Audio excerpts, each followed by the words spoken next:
Chez Jean-Pierre Foucault, si tu veux gagner des millions, tu peux utiliser le 50-50. Chez François Hollande, si tu veux perdre des millions de voix, tu peux utiliser le 49-3. Non mais François Hollande disait que le 49-3 était un déni de démocratie, mais ça c'était avant. Si ça se trouve, en mai 2017, Hollande va utiliser le 49-3 pour être réélu sans élection. Sinon, je ne sais pas si vous avez vu, le président a annoncé qu'il allait baisser les impôts des plus modestes. C'est-à-dire qu'il va baisser les impôts de ceux qui n'en payent pas. C'est très intéressant comme mesure, hein. C'est comme si tu disais le coiffeur est gratuit, mais pour les chauves.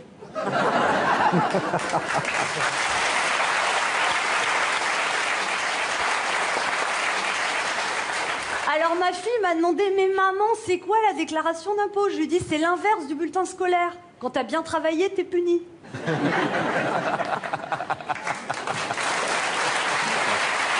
bien ça. Alors je ne sais pas si vous avez entendu, là le président a déclaré, nous avons redressé le pays. Moi je dis, heureusement qu'il n'est pas médecin. T'imagines les consultations? Votre myopie va mieux. Docteur, je ne vois plus rien, je suis aveugle. C'est ce que je disais, vous allez mieux, vous n'êtes plus myope.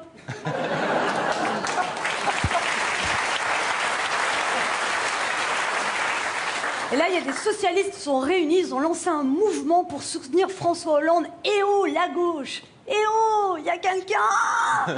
Eh oh, la gauche, vous êtes où? Ça rappelle les Sept-Lins. Eh oh, on cherche du boulot.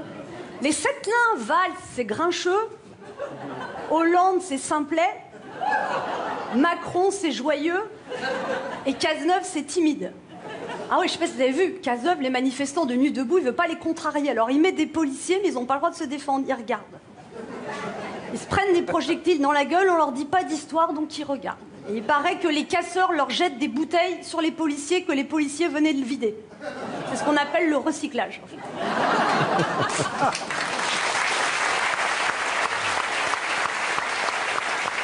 En fait, maintenant, il n'y a presque plus rien dans la loi travail, mais les gens continuent de gueuler. Ça, c'est la France. Tu sais, une fois que les gens sont lancés, tu peux plus les arrêter. S'il y avait une Coupe du Monde de manif, la France, ce serait le Brésil. Non, puis c'est bien aussi, c'est qu'en ce moment, la droite a plein d'idées. Hein. Je sais pas si vous avez vu, Alain Juppé a publié un nouveau livre. Il a tellement d'idées qu'il a plus assez de place dans sa tête pour mettre des cheveux. Il y a un candidat à la primaire de droite, Geoffrey Didier, il préconise des cours de politesse à l'école. Dans la cour de récré, t'entendras « nique ta mère, s'il te plaît ». Sinon, alors, il y a quelqu'un qui a fait son grand retour quand même, faut le signaler, c'est François Bayrou. Hein. Ah là, il s'est dit, ça y est, je sens la défaite qui approche, c'est le moment de me lancer. François Bayrou, c'est un peu le vieux cousin célibataire qu'on voit à chaque mariage. On a un peu de peine, on ne sait pas comment l'aider, mais on n'a pas envie de l'inviter à dîner. En fait, si tu regardes bien François Bayrou, la dernière fois qu'il est arrivé premier quelque part, c'était encore un spermatozoïde. Alors celui qui a des bons sondages, c'est Emmanuel Macron. Hein. Les gens l'aiment bien, hein, surtout les femmes. Hein. C'est vrai, tu le regardes, tu te dis, oh bah oui. Tu sais pas bien ce qu'il dit, mais il est beau. Hein. En plus, il est avec une femme plus âgée, donc tu te dis, bah j'ai mes chances. Macron est allé fêter Jeanne d'Arc à Orléans, il entend des voix. Emmanuel, continue à pourrir la vie de Valls et Hollande. C'est Alain Juppé qui te parle.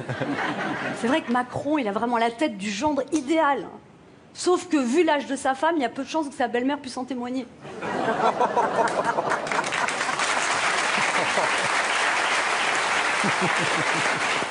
Et sinon, vous avez vu qu'il y a un élu pervers, qui a été accusé de harcèlement par 8 femmes. Mais moi, je sais pas, mais moi, ça me dégoûte. Ces coqs qui se comportent comme des porcs en prenant les femmes pour des poules.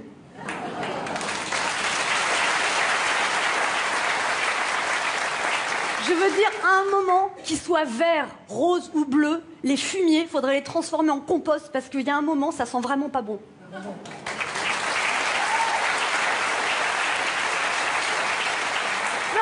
mais ce serait juste bien qu'un jour les mecs y comprennent que non, ça veut pas dire oui.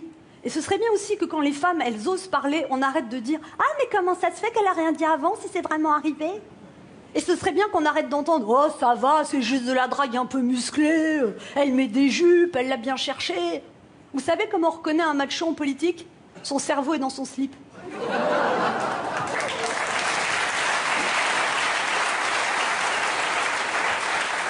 Alors moi je dis, oser parler c'est bien, mais critiquer celle qui parle, ça craint. Mieux vaut tard que jamais, parce que toutes ces histoires, il y a un moment, il y en a marre, plus jamais. Anne Romanoff.